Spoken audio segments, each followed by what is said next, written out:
10টা স্কুল খুলবো গোটা বিশ্ব জুড়ে। দুঃখের বিষয় হলো 20 কোটিরও বেশি শিশুর কাছে স্কুলে যাওয়ার কোনো সুযোগ নেই। তাই আমি এই শিশুদের জন্য শুধুমাত্র স্কুল তৈরি করে দেওয়াই নয়, বছরের পর বছর ধরে তাদের খাবার সরবরাহ, অবৈধ শিশু শ্রমের হাত থেকে মুক্ত করা এবং দূষিত পানীয় জল থেকে দূরে রাখারও দায়িত্ব নিয়েছি। এটাকে শুট করো না। জল পেয়েছি আমরা। এই ভিডিওটা গোটা বিশ্ব জুড়ে লক্ষ লক্ষ মানুষের জীবন বদলে দেবে।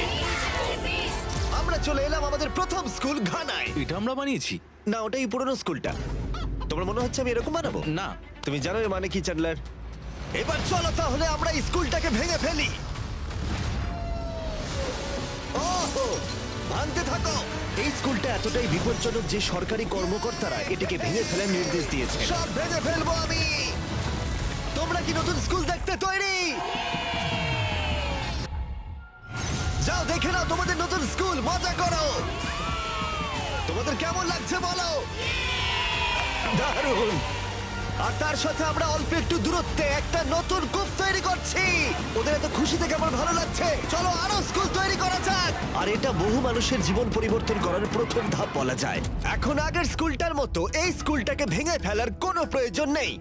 ও হ্যাঁ, আমি ওটাকে ধরছি, দাও। হ্যাঁ, তাই এখন আমরা এটাকে নতুন করে সাজাবো। এটা সত্যি ভাবতে অবাক লাগে যে 250-রও বেশি বাচ্চা এই অবস্থায় স্কুলে আসতো। তাই আমরা সবটুকু দিয়ে চেষ্টা করব। প্রথমেই আমরা দেয়াল রং করা দিয়ে শুরু করব। ও, এবার বুঝেছি, তুমি ছোট জায়গাটা আমার জন্য বাঁচিয়ে রেখেছিলে। হ্যাঁ, কিন্তু তুমি এরকম কেন ভাবছো? আমি আমার কাজটা বুঝতে পেরেছি। নতুন সিলিং, নতুন দেয়াল, নতুন মেঝে, একদম নতুনের মতো। আর আমরা ওদের পুরনো ক্লাসরুমগুলোকে শুধু সারিয়েছি তাই নয়, তার সাথে আমরা তৈরি করেছি দুটো নতুন স্কুল যা এর আগে বাচ্চারা কখনো দেখেনি। চলে এসো, ওরা ওদের একদম নতুন ক্লাসরুম প্রথম দেখবে। যাও গিয়ে দেখো। ও মাই গড, এরা কতটা এক্সাইটেড দেখো। দেখো, আমি মিথ্যে কথা বলিনি যে 250-রও বেশি বাচ্চা স্কুলে পড়াশোনা করে। আর এখন ওদের কাছে শেখার জন্য দুটো নতুন ক্লাসরুম রয়েছে। তোমাদের নতুন ক্লাসরুম কেমন লাগলো? ওরা কত খুশি দেখো। ঠিক আছে, ওই দিকটা চলো। আমি সত্যি এখন খুব খুশি। তোমাদের আচ্ছা। কাছে আমরা কৃতজ্ঞ। হ্যাঁ, খুব ভালো। হ্যাঁ, খুব ভালো। এদের মধ্যে অনেকেই তাদের গোটা জীবনে খেলনা কখনো দেখেনি। আর দেখো, এরা খুবই মজা করছে, একে অপরের সাথে মিলেমিশে খেলা করছে। এখন এদের স্কুল অ্যাটেন্ডেন্সও বাড়বে, তার সাথে ওরা সবাই মিলে খুব আনন্দও করবে। এটা করতে পারে আমার খুবই ভালো লাগছে। এই স্কুলের প্রিন্সিপাল আমাকে বললো যে এই স্কুলের দুজন টিচার তাদের স্যালারির অর্ধেকটা খরচা করে দেয় যাতায়াতে। অনেক ঘন্টা লেগে যায় ওদের স্কুলে আসতে, যেটা সত্যিই খুব দুর্ভাগ্যজনক আর একদমই হওয়া উচিত নয়। আর এই জন্য জোসেফ আর ম্যানুয়েল তোমাদের চোখের কাপড় খুলে ফেলো। আর এই দেখো তোমাদের একদম নতুন বাড়ি। ভেতরে চলে এসো, খুব ভালো তোমাদেরকে লাগছে। ঘুরে দেখাই, চলো। দেখো একবার রুমটা। হ্যাঁ, এসো। এই সবকিছু আমাদের। Wow Wow! ওয়াও ওয়াও এসো ভাই। কিন্তু তোমাদের এই অ্যাপার্টমেন্টটাকে ভাগ করতে হবে না। হ্যাঁ। এটা তোমার অ্যাপার্টমেন্ট আর তুমি আমার সাথে কি? চলো। সত্যি? এই দিকটা হলো তোমার। ও ভাই, অনেক অনেক কোনো ধন্যবাদ। ব্যাপার নয়। অনেক ঠিক আছে, ধন্যবাদ। ঠিক আছে, কোনো ব্যাপার না। তোমরা দুজনেই খুব ভালো টিচার। অনেক কিন্তু ধন্যবাদ। শুধুমাত্র আমরা এখানেই থেমে থাকবো না। যখন আমি এখানে প্রথম আসি, এমন কিছু আমি দেখেছিলাম যা ভুলতে পারিনি। না, এগুলোকে শুট করো না। 1 যুগেরও বেশি সময় ধরে এই গ্রামের পুরো জলের উৎস হলো এই নদীটা। আর তাদের জনসংখ্যার প্রায় 80%, যার মধ্যে শিশুরাও আছে, তাদের পেটে পরজীবী কৃমিও রয়েছে। এটা সত্যিই আমার মন ভেঙে দিয়েছিল। তাই আমরা একটা নতুন কূপ খনন করলাম, এই স্কুলের জন্য শুধু নয়, আশেপাশের কমিউনিটির বহু মানুষের জন্য। চ্যান্ডলার, তুমি জানো এর মানে কি? এটা বিশুদ্ধ পানীয় জল। স্কুলগুলো এখন বিশুদ্ধ পানীয় জল পাবে। তার সাথে আমরা নতুন বাথরুমও তৈরি করেছি, যেটা সবাই ব্যবহারও করতে পারবে। আর আমরা এখানে সিঙ্কও তৈরি করেছি, নতুন কূপ থেকে এখানে ডাইরেক্ট জল আসবে। তার সাথে আমরা একটা নতুন কিচেনও তৈরি করেছি, যেখানে গোটা স্কুলের রান্না হবে। ভেতরে এসো। প্রতিদিন স্কুলের বাচ্চাদের খাবার তৈরি করতে যা যা দরকার সবই এখানে রয়েছে। আমি তোমাদের বলতে চাইবো, আগামী 5 বছরের জন্য প্রত্যেকটা স্কুলের দিন আমরা প্রত্যেকটা স্টুডেন্টকে ফ্রি লাঞ্চ দেবো। আমি খুব খুশি হয়েছি। আমি বুঝতে পারছি না আমি কি এই বলবো। ক্যালেন্ডার থেকে যে কোনো একটা দিন বেছে নাও। এখান থেকে? 2030 2030-এর মে মাস, ততদিন আমরা ফ্রিতে খাওয়াবো। এটা সম্ভব? সত্যি বলছো? হ্যাঁ, এটা সত্যি, আমরা দিচ্ছি। আমি বিশ্বাসই করতে পারছি না। মানে আমি হ্যাঁ। এটা আমার কাছে একটা স্বপ্নের মতো। হ্যাঁ। আমি ওদের বলতে চাই। হ্যাঁ, গিয়ে বলো, যাও। গিয়ে ঠিক বলি। আছে। ঠিক আছে। এর পরবর্তী 5 বছরের জন্য ওরা আমাদের সবাইকে খাওয়াবে প্রত্যেক দিন। রকফেলার ফাউন্ডেশন এটাতে আমাদের অনেক সাহায্য করেছে, কারণ আমরা শুধুমাত্র এখানেই ফ্রি লাঞ্চ দেবো তা নয়, বরং ঘানাতে যতগুলো স্কুল তৈরি করবো সব কটাতেই। তোমাদেরকে আমার নাম বলতে হবে না। আরে থ্যাংক ইউ তোমাদের করতে হবে না। আমরা এখানে $500,000-এরও বেশি খরচা করেছি শুধুমাত্র এই কম্পাউন্ডটার জন্যই, আর কোনো স্কুলে নয়, শুধুমাত্র এটার জন্যই। আর এখনো শেষ হয়নি, এটা হয়তো $1 মিলিয়নেরও বেশি ক্রস করে যাবে এই বছরের শেষে, শুধুমাত্র এই স্কুলগুলো এবং কমিউনিটিগুলো যাতে উন্নত হয়, বাচ্চাদের এবং টিচারদের জীবনযাত্রার মান যাতে উন্নত হয়। এখানে আমরা যা কাজ করছি তার প্রভাব আগামী কয়েক প্রজন্ম ধরে থাকবে।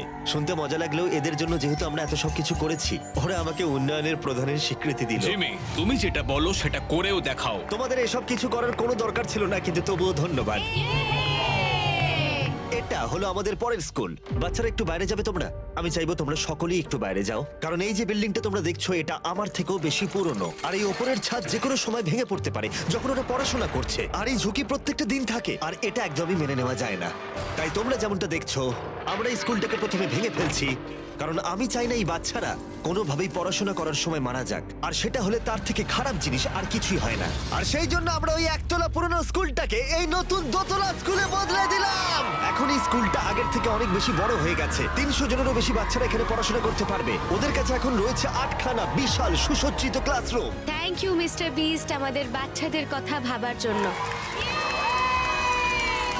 এই নতুন দোতলা স্কুলটার পাশাপাশি আমরা একটা নতুন কূপও তৈরি করেছি, যেটা রয়েছে সোলার প্যানেল, তার সাথে একটা ট্যাঙ্ক যেখানে জল রাখা যাবে। আর এই জলটা শুধুমাত্র স্কুলের জন্য নয়, বরং বহু মানুষের জন্য যারা এই চারপাশের গ্রামে বসবাস করে। আমরা শুধুমাত্র এখানে স্কুল তৈরি করতে আসিনি, বরং এখানকার মানুষের জীবনধারাতেও পরিবর্তন আনতে এসেছি। ওদের একটা সুরক্ষিত স্কুল গড়ে দেওয়ার অর্থ হলো শিশু শ্রমের হাত থেকে ওদেরকে মুক্ত করা। ফেস্টিভ্যালস কৃষকদের সম্মানজনক পারিশ্রমিক দেয় যাতে ওরা ভালোভাবে বাঁচতে পারে, আর শিশু শ্রমের বিরুদ্ধে আমাদের লড়াই অব্যাহত থাকবে।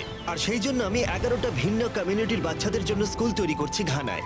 Thank you. কিন্তু শিশু শ্রম একমাত্র সমস্যা নয়। এই স্কুলের অবস্থা এতটাই খারাপ যে বাচ্চাদের পক্ষে এখানে পড়াশোনা করা একেবারেই অসম্ভব। এই ক্লাসরুমের ভেতরেই ওরা পড়াশোনা করে। বৃষ্টি হলে এখানে জল ভরে যায়। সত্যি? হ্যাঁ, জল এখান দিয়ে ঢুকে পড়ে আর কাদা কাদা হয়ে যায় চারিদিক বর্ষাকালে। তাই পরের কয়েক মাস ধরে আমরা একটা গোটা নতুন স্কুল তৈরি করলাম, যা আমাদের প্রথম পদক্ষেপ ছিল। 7টার মধ্যে শেষ ক্লাসরুমটা তৈরি হয়ে গেল। দেখা যাক বাচ্চাদের এখন কেমন লাগে। ভেতরে এসো। মিথ্যে বলবো না, টিচাররা ওদেরকে ভেতরে ঢুকতে দেয়নি। এই প্রথমবার ওরা ভেতরে ঢুকে দেখতে চলেছে। মনে হচ্ছে ওদের নতুন ক্লাসরুম খুব ভালো লেগেছে। ওদের এই স্কুলটা খুবই ভালো লেগেছে, সেই জন্যই আমরা এই ভিডিওটা তৈরি করছি। আর শুধু আমরা ওদেরকে নতুন স্কুলই দিইনি, তার সাথে রয়েছে প্রতিটা ক্লাসরুমে নতুন নতুন ডেস্ক, আর তার সাথে 8 মাস আগে পুরনো স্কুলের জন্য যে রান্নাঘরটা আমরা বানিয়েছিলাম। আর প্রত্যেকটা স্কুলের দিনে আগামী 5 বছর এই স্কুলে আমরা সব ছাত্রদের বিনামূল্যে খাওয়াবো। আমাদের অনেক ক্লাসরুম লাগবে জিমি, এখানে অনেক ছাত্রছাত্রী রয়েছে। হ্যাঁ, সেই জন্যই আমরা 7টা বানিয়েছি। ও হ্যাঁ, এটা হ্যাঁ। তৈরি করলাম। হ্যাঁ, এবার বুঝতে পেরেছি। হ্যাঁ, পরে স্কুলে যাওয়া যাক। এটা একটা স্কুল ফিডিং প্রোগ্রাম যা আমরা 1 বছর আগে শুরু করেছিলাম, আর সেখানেই আমরা 1 বছর পরে এসেছি। আর এখানে এখনো লাঞ্চের ব্যবস্থা রয়েছে। প্রতিটা স্কুলের দিনেই বাচ্চারা ফ্রি লাঞ্চ পায়। আর আমাদের মিল প্রোগ্রামের জন্য স্কুলের উপস্থিতির হার 10% বেড়ে গেছে। আর ওই ভিডিওতে যখন আমি এই ক্লাসরুমগুলোকে দেখেছিলাম, আমি ভেবেছিলাম কিছু একটা করতে হবে। আর সেই জন্যই আমরা ওদেরকে উপহার দিয়েছি একটা একদম নতুন স্কুল। আর আমরা এদের জন্য শুধুমাত্র একটা ক্লাসরুম বানাইনি, 2টো ক্লাসরুম নয়, 3টে ক্লাসরুমও নয়, আমরা ওদের জন্য বানিয়েছি 10টা ক্লাসরুম।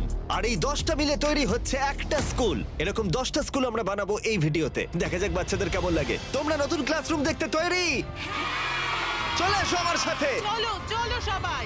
দেখো ওরা নতুন ক্লাসরুম দেখার জন্য কতটা এক্সাইটেড। নতুন ক্লাসরুম, নতুন ক্লাসরুম। ওরা আমার হাত ধরে আছে। ভেতরে এসো। নতুন ক্লাসরুম তৈরি হবার আগে বাচ্চারা প্রতিদিন পড়াশোনা করতে আসতো এই ক্লাসরুমে ভয় ভয়। আর এটা জেনে আমার খুব ভালো লাগছে যে ওদের জন্য একটা সুরক্ষিত স্কুল আমরা তৈরি করতে পেরেছি। নতুন ক্লাসরুম ভালো লেগেছে তো? ওদের পছন্দ হয়েছে। তোমরা কিন্তু রোজ স্কুলে আসবে, আমি তোমাদের জন্যই এটা বানিয়েছি। কিন্তু বিশ্বে এরকম আরো বহু শিশু রয়েছে যাদের একটা ভালো স্কুল পর্যন্ত নেই। আর আমরা এই শহরে প্রথম হাই স্কুল তৈরি করতে চলেছি। এই গোটা শহরটায় মাত্র একটাই স্কুল ছিল, আর সেই মিডল স্কুলটাকে আমরা হাই স্কুলে পরিণত করলাম। ওদের প্রিন্সিপালকে গাড়ির মধ্যে কাজ করতে হতো, আর তাই আমরা ওদের জন্য একটা নতুন হাই স্কুল তৈরি করেছি। আমরা শুরু করলাম প্রত্যেকটা দেয়াল বানানোর মধ্য দিয়ে, আর সেগুলো এক জায়গায় করে। স্কুল তৈরির কথা যখন ভেবেছিলাম, ভাবিনি এরকমটা হবে। আমি ভেবেছিলাম হাতুড়ে পেরেক এরকম জাতীয় কিছু থাকবে। ঠিক আছে, একটা দেওয়াল হয়ে গেছে। এবার 2 নম্বর দেওয়াল। চলো। এই তো খুব ভালো। 3 নম্বর দেয়াল। এই স্কুলটা খুবই তাড়াতাড়ি তৈরি হচ্ছিল, মানে এটা শুধু আউটলাইন। এখন এতে সিমেন্ট ঢালা বাকি রয়েছে। আমরা ভালো স্কুলই বানাই, বিশ্বাস করো। ঠিক আছে, তাহলে চলো এবার ছাদ লাগাই। আমি আর 50 জন ভলান্টিয়ার এখন ছাদটাকে ছুড়ে দেবো স্কুলের ওপরে। ছুড়ে দিলে হবে না, সাবধানে রাখতে হবে। হ্যাঁ, তুমি ভালোই বলেছো। Thanks. হ্যাঁ, ভালো। ও এবার তোলা হচ্ছে। ও ও ঠিক আছে, আমি তো হাতই পাচ্ছি না। বাবা, নোলান অতটা লম্বা নয়। চলো চলো চলো, তোলো তোলো তোলো। হ্যাঁ, এই তো খুব ভালো। তোমরা যেমনটা দেখতে পাচ্ছ অর্ধেক ছাদ লাগানো হয়ে গেছে, এবার ওদিকটা তোলা হবে। মনে হচ্ছে যেন এখন আমরা যুদ্ধে যাব। তুলছি আমরা, তৈরি তো? ও মাই গড, এটা তো খুবই ভারী ভাই। দ্বিতীয় ছাদটা উঠে আমরা গেছে। পেরেছি। এই নেক্সট জেন বিল্ডিং মেটেরিয়ালগুলোর মধ্যে সিমেন্ট ভরা হবে, যাতে এই স্কুল বিল্ডিংগুলো বহু বছর ধরে টিকে থাকতে পারে। আর যখন ছেলেরা সিমেন্ট দিয়ে দেয়ালগুলো মজবুত করছিল, তখন এই স্কুলের সবচেয়ে গুরুত্বপূর্ণ অংশের জন্য একটা সারপ্রাইজ আমরা রেখেছিলাম। তুমি এদের পুরনো স্কুলের প্রিন্সিপাল, এবং আমি শুনেছি গত এক যুগ ধরে তুমি গাড়িতেই সব অফিসিয়াল কাজ করো। হ্যাঁ, আমাকে আমার গাড়িতেই কাজ করতে হয়, কারণ আমার নিজের কোনো অফিস নেই। আর তাই আমরা ঠিক স্কুলের পাশেই ওর জন্য একটা নতুন অফিস বানিয়েছি। এটা তোমার নতুন আরে, অনেক অফিস। অনেক ধন্যবাদ। ও মাই গড, আমি মনে হচ্ছে এবার কেঁদে ফেলবো। অনেক ধন্যবাদ জিমি। কোনো ব্যাপার নয়, তোমাকে এখন আর গাড়িতে কাজ করতে হবে না। তোমার জন্য রয়েছে একটা ব্র্যান্ড নিউ অফিস, তার সাথে রয়েছে ব্র্যান্ড নিউ স্কুল। কিন্তু এই স্কুলের জন্য আরেকটা সারপ্রাইজ অপেক্ষা করে রয়েছে। আমরা বানিয়েছি একটা নতুন সকার ফিল্ড। যাও যাও যাও যাও। ধন্যবাদ টেলিভিশন ফাউন্ডেশনকে এটা তৈরিতে আমাদের সাহায্য করার জন্য। চলো আর স্কুল বানানো যাক। আর এর পরে স্কুলটা তৈরি করা সবচেয়ে কঠিন কাজ ছিল, যেটা ছিল ইকুয়েডরে। কল্পনা করো জঙ্গলের এতটাই গভীরে তুমি বাস করছো যে নিজের খেয়াল রাখাটাই কঠিন হয়ে পড়ে। আর এটাই এই স্কুলের জন্য কঠিন বাস্তব, কারণ এই রেন ফরেস্টে ওদের জন্য কোনো সাহায্যই নেই। তাই ওখানে পৌঁছতে আমাদের অনেক কিছুই করতে হলো। আমরা দুটো প্লেন রাইড করে এসেছি, এখন 3 ঘন্টা বোট রাইড করছি, আর তারপর অফরোডিং করছি 1.5 ঘন্টা ধরে। আর যখন আমরা পৌঁছলাম, আমরা দেখলাম বাচ্চাদের শিক্ষার জন্য বৃষ্টি কত বড় বাধা। যখন বৃষ্টি পড়ে তখন পড়ানো যায় না, খুব অসুবিধা হয়। টিনের তৈরি ছাদের কারণে এখানে কারোর কথা শোনা একেবারেই অসম্ভব। ছাত্রছাত্রীরা উপযুক্ত পরিবেশ ছাড়া তারা কিছুই শিখতে পারবে না। এখানে জল কতটা জমে যায়। প্রায় তোমার হাঁটুর ওপরে। এই পরিস্থিতিতে পড়াশোনা করা সম্ভব নয়। তাই আমরা পুরনো ভগ্নপ্রায় স্কুলটার বদলে তৈরি করলাম দুটো সম্পূর্ণ নতুন এলিভেটেড স্কুল। এগুলো এমন ভাবে ডিজাইন করা হয়েছে যাতে বাচ্চারা বৃষ্টির হাত থেকে বাঁচতে পারে। এখন প্রায় 50 জনেরও বেশি বাচ্চারা স্কুলের এই পরিবেশে ভালোভাবে পড়াশোনা করতে পারবে। তোমরা সবাই খুশি তো এবার? আর এই স্কুলে যে কয়েকশো বাচ্চারা তাদের ভবিষ্যৎ জীবনের জন্য প্রস্তুত হবে, তাদের স্বাগত জানাতে আমরা বিপজ্জনক কাঠের ব্রিজের বদলে সেফ মেটাল ব্রিজ বানালাম। এবার থেকে আর এই বাচ্চাদের স্কুল যাওয়ার সময় ভয় ভয় যেতে হবে না। এখন যেহেতু বাচ্চাদের শেখার একটা মজার জায়গা রয়েছে, তাই আমরা একইভাবে সাহায্য করতে চলে এলাম ইউনাইটেড স্টেটসে। ক্রিক একাডেমি হলো এমন শিক্ষার্থীদের জন্য একটা স্কুল যাদের নিউরো ডাইভার্জেন্ট চাহিদা রয়েছে। আমরা তাদের এমন সুযোগ দেওয়ার চেষ্টা করি যাতে তারা নিরাপদে থাকে এবং তাদের বিকাশও ঘটে। তোমরা সবাই কেমন আছো? ভালো। আর এই স্টুডেন্টদের শেখার সবচেয়ে ভালো জায়গা শুধুমাত্র ক্লাসরুমের ভেতরেই নয়, বরং তার সাথে স্কুলের বাইরেও। তথ্য বলছে নিউরো ডাইভার্জেন্ট বাচ্চারা ঘরের ভেতরে যা শেখে তার থেকে বেশি শেখে বাইরে। সেই জন্য আমি টিম আপ করেছি লোজের সাথে, যাতে এই বাচ্চাদের জন্য একটা ভালো শিক্ষা কেন্দ্র তৈরি করা যায়। যারা লাল জামা পরে রয়েছে তারা সবাই লোজের হয়ে কাজ করে, এবং এই বাচ্চাদের শিক্ষা এবং দক্ষতার উন্নতির জন্য এরা সবাই স্বেচ্ছাসেবকের কাজ করে। এটা তৈরি করলে বাচ্চাদের কিভাবে সাহায্য হবে? ওরা একটা নতুন পরিবেশে থাকার সুযোগ পাবে, যেটা এখন ওদের কাছে নেই, আর প্রকৃতির সাথে অনেকটা সময় কাটাতে তার পারবে। মানে এই খেলার মাঠটা বানিয়ে দিলে তাদের অনেকটাই সাহায্য হবে। হ্যাঁ, আগের একটা ভিডিওতে আমরা বলেছিলাম লোজ 10 মিলিয়ন স্কোয়ার ফিটের এলাকার উপরে প্রভাব ফেলতে চায়, আর ওরা লক্ষ্য পূরণ করেছে। আর ওরা এই বছর বলেছে 2000 এরকম প্রজেক্ট করবে, আর তার সাথে গোটা দেশ জুড়ে 2000 ঘন্টা ওরা কাজ করবে। পুরোটা নিয়ে এসো। আমার ভুল ছিল, ক্ষমা করে দাও, ভুল করে হয়ে গেছে। আমি ইচ্ছে করেই করেছি ওটা। 100 বছরেরও বেশি সময় ধরে লোজ মানুষকে সাহায্য করে আসছে, তাই আমাদের পার্টনার হওয়ার জন্য লোজকে অনেক অনেক ধন্যবাদ জানাই, আর গোটা বিশ্ব জুড়ে তোমাদের কাজের জন্য অনেকটা ধন্যবাদ জানাই। প্লে হাউস নিয়ে যাচ্ছি। আশা করি এটা ওদের পছন্দ হবে। এটা খুব ভারী। আরো জানতে কিউআর কোডটা স্ক্যান করো অথবা ডেসক্রিপশনের লিংকে গিয়ে ক্লিক করো, আর দেখতে পাবে কিভাবে সাহায্য করতে পারো। এবং এই স্কুলের বাকি কাজগুলো শেষ করার পর অবশেষে সময় হলো এই বাচ্চাদের ক্লাসরুম থেকে বাইরে বের করে এই জায়গাটা দেখানো। বাচ্চারা খুবই আনন্দিত। এটা দারুণ গিফট। এটা অনেক খোলামেলা আর প্রকৃতির মধ্যে, তাই ওরা আরো ক্রিয়েটিভিটি আর ইমাজিনেশন করতে পারবে। Thank you mister beast, thank you mister beast. আর আমাদের শেষ স্কুলটার জন্য আমরা এলাম ইন্ডিয়াতে, যে স্কুলটা ছিল খুবই ওভারক্রাউডেড, আর বহু স্টুডেন্টের শিক্ষার জন্য ন্যূনতম জায়গাটুকুও ছিল না। আমাদের নিজেদের কোনো ক্লাসরুম নেই। তোমরা তো 400 জনেরও বেশি শিক্ষার্থী, তোমাদের ক্লাসরুম কটা আছে? 6টা ক্লাসরুম। ওয়াও। তাই আমরা তৈরি করলাম ব্র্যান্ড নিউ 3 তলা স্কুল। আর যেহেতু বহু বাচ্চাদের হেঁটে আসতে হয় কয়েক ঘন্টা ধরে অন্ধকারে ব্যস্ত এবং বিপজ্জনক রাস্তার ওপর দিয়ে শুধুমাত্র স্কুলে আসতে, ওদের একটা বাস গিফট করব। একদম ঠিক, আমরা ওদের দিলাম একটা নতুন স্কুল বাস। আমি খুব খুশি যে আমার স্টুডেন্টরা বিশেষ করে মেয়েরা সুরক্ষিতভাবে স্কুলে ঠিক আসবে আছে, তোমরা এবার তোমাদের নতুন ক্লাসরুম দেখবে। এক্সাইটেড তো? আমিও এক্সাইটেড। চলো, ইয়ে! স্টুডেন্টরা বলছিল যে ওরা খুবই এক্সাইটেড তাদের নতুন স্কুল দেখার জন্য। আর তোমাদের ফাউন্ডেশনকে অনেক ধন্যবাদ, তারা আমাদের জন্য বিশাল বিল্ডিং বানিয়েছে। আমি শুধু বলতে চাই যে আমি এই সমস্ত কাজে হয়তো পারদর্শী নয়, কিন্তু একদম মন থেকে বলছি যে দেখো তোমরাও কি করছে। আমি আমার মন থেকে তোমাদের ধন্যবাদ জানাতে চাইছি। আমরা এই বাচ্চাদের জীবন পরিবর্তন করতে পারতাম না, এই টিচারদেরও নয়, এই গোটা কমিউনিটির জীবন পরিবর্তন হয়েছে কারণ তোমরা আমাদের ভিডিও দেখো তাই। আর তাই আমরা এসব করতে পারি। তোমরা আছো বলেই এই 10টা স্কুল তৈরি করতে আমরা $3 মিলিয়নেরও বেশি খরচা করতে পেরেছি, যেখানে শিক্ষা পেতে চলেছে প্রায় 18,000-এরও বেশি স্টুডেন্টস। তোমাদের জন্যই আমরা বিশুদ্ধ পানীয় জলের কূপ খনন করতে পেরেছি আর যাতায়াত সহজ করতে পেরেছি বাস আর ব্রিজের মাধ্যমে। এই কমিউনিটিগুলোকে সাহায্য করা শুধুমাত্র কয়েকদিনের জন্য নয়, বরং আগামী কয়েক প্রজন্মের জন্য। আমি আশা করবো এটা শুধুমাত্র শুরু হবে, কারণ আমার লক্ষ্য অনেক বড়। আর আমি আশা করবো যে মিস্টার বিস্ট চ্যানেলের গোটা ইতিহাস জুড়ে আমরা লক্ষ লক্ষ মানুষের জীবন পরিবর্তন করতে পারবো। আর আমি কৃতজ্ঞ থাকবো তোমাদের প্রতি যারা আমার ভিডিও দেখো। Thank you so much. আমাদের পার্টনার T-Mobileকে একটা বড় থ্যাংক ইউ এই ভিডিওটা সম্ভব করে তোলার জন্য আর শিক্ষার ক্ষেত্রে ওদের অসাধারণ অবদানের জন্য, ওদের প্রজেক্ট 10 মিলিয়ন প্রোগ্রামে স্টুডেন্টদের অন্তর্ভুক্ত করার জন্য।